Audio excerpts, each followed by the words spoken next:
abstract I will review looks at maintenance therapy for small cell lung cancer, a subtype of lung cancer with decreasing prevalence that now only represents about 15% of the cases that we see. The maintenance therapy in this trial was the oral small molecule inhibitor sunitinib, which targets the vascular endothelial growth factor receptor and other angiogenic targets.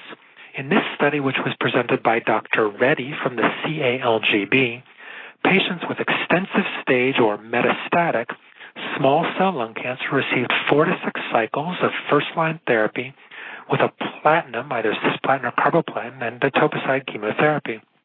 And for the 60% of patients who didn't have disease progression when they finished that, they were randomized to the sunitinib drug or placebo until disease progression. Now, the dose of sunitinib at 37.5 milligrams per day is a little bit different than in earlier studies. Some earlier studies used a lower dose every day, and some used a higher dose, but you didn't give it continuously. What did we know before this study?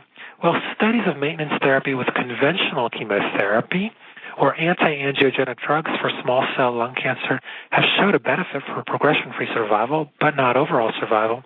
We've also seen that if you try to give this sunitinib drug at the same time as chemotherapy, your blood counts get too low. There's excessive hematologic toxicity.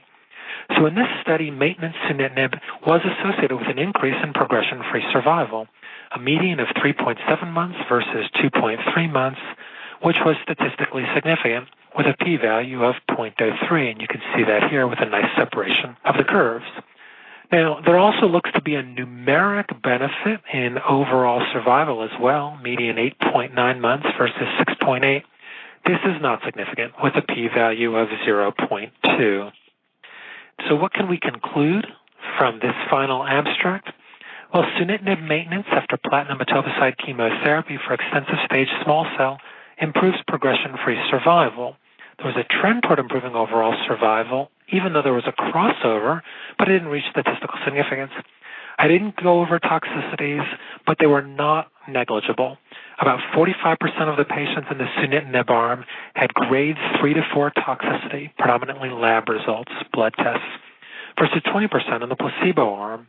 About 20% of patients in the sunitinib arm had grade 3 fatigue, and grade 3 fatigue is truly lifestyle limiting.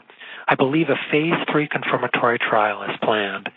That brings me to the end of my presentation. I hope it's been helpful, and I'm happy to take any questions after Dr. Guerin gives his talk.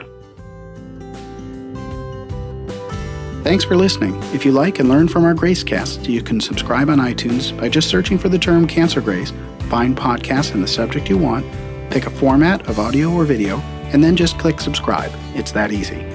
And for those of you who don't want to miss any of our programs, there's even a feed for all subjects.